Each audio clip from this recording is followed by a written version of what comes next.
Hello and welcome once again, one and all. It's time for parts 23 and 24 of Build the Terminator. 24. Subtly adjusted there without you noticing. Okay, in 23 we are working on the shoulder joint. No idea how this is going to work or where it's going to be exactly. You need the parts from 22, which are both metal and are both very heavy.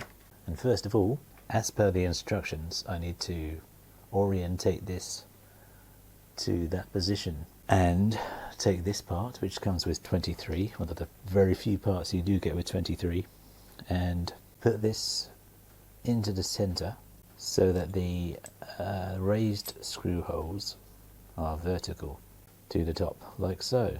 I mean, it looks easy enough. It says they might work their way loose. These parts may slip out of place from time to time. I'm not entirely sure how, unless I tip the thing upside down.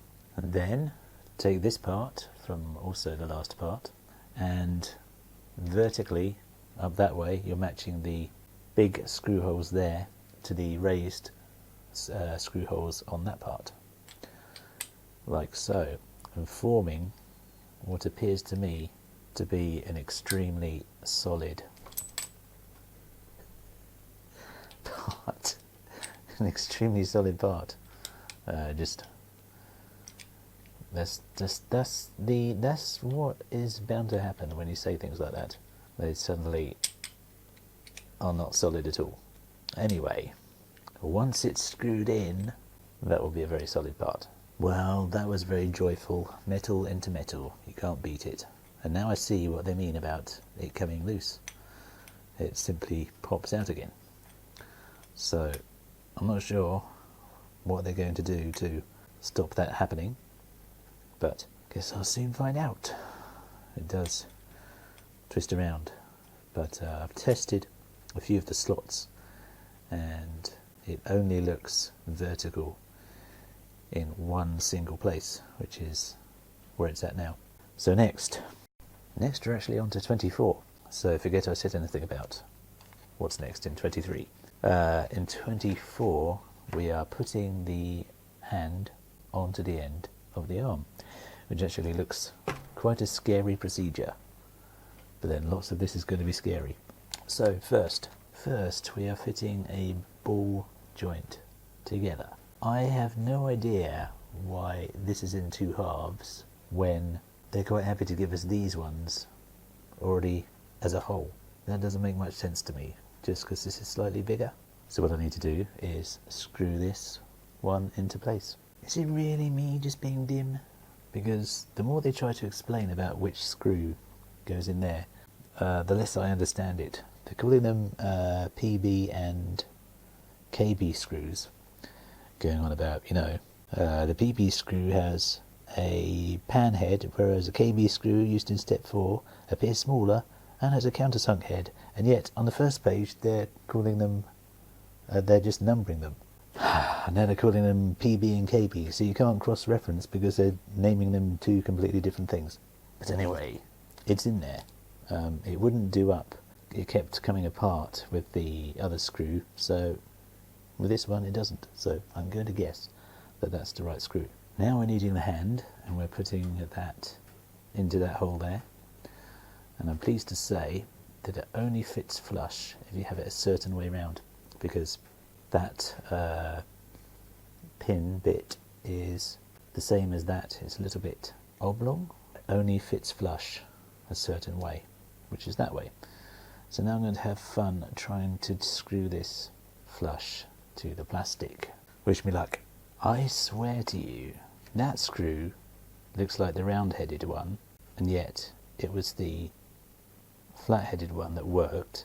That screw also looks like the round-headed one, but they're telling you it's the countersunk one, which is the flat one, because it says that one looks a bit smaller, and that's the one they tell you to use for that. And also, on the other side, all of these are flat, and there wasn't a problem with those, because it was obvious which ones those were. But anyway, it's on there, and I'm very happy to say that I managed to keep it lodged in a little cutout and it is flush. So it's nice and solid, ready for the arm. Okay, now we're reaching a pretty heavy part. I've got to stick this into the bigger one and these 3 into the smaller ones. I'm not entirely sure how that's going to work. I thought it looked a bit peculiar. Back in part 16, it actually said at the end, something I slightly missed, it said to put this into the end of these. They all come out really easily, which is a little bit worrying. Those 2 are quite stiff, but this one's really loose. I have no idea why. But anyway, now they will reach. So, problem solved. I've got to feed these springs through the little holes there, so that's going to be fun. Well, there it is. It says, be careful not to cross over the springs.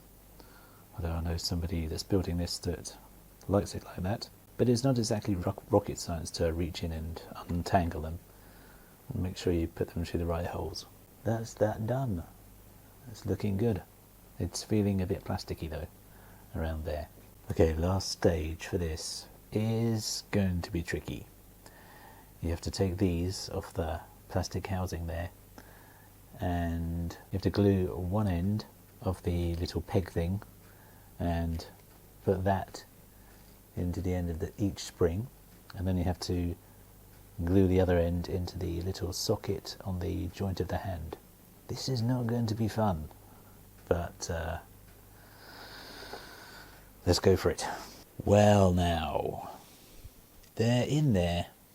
What can I tell you about this process of putting the springs on? How could I best summarise the experience? Well, it was somewhere between hell on earth and one long nightmare that I thought I was never going to wake up from.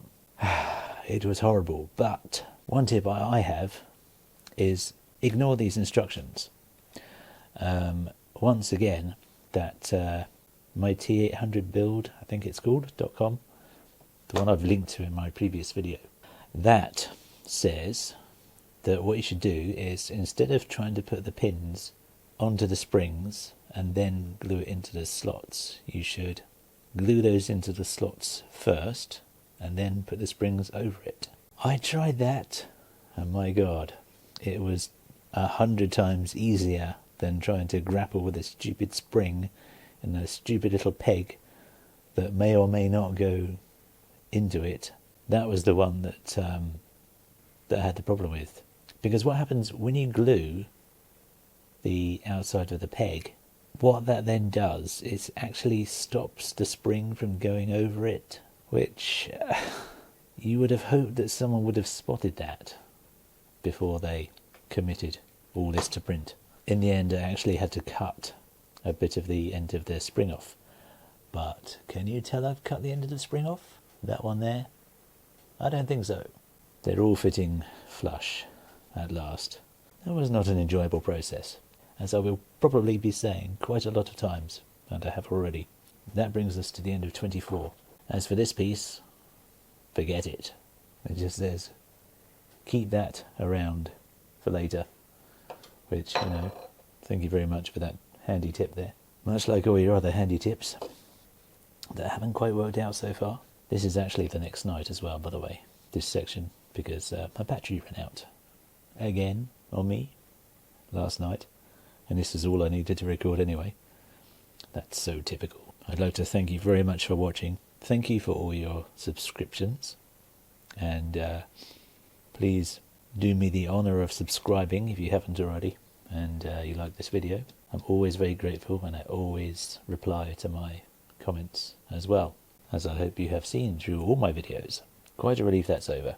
I'm going to chill now. I think I'll play The Witcher 3 on PC. That being said, thank you for watching again. See you next time.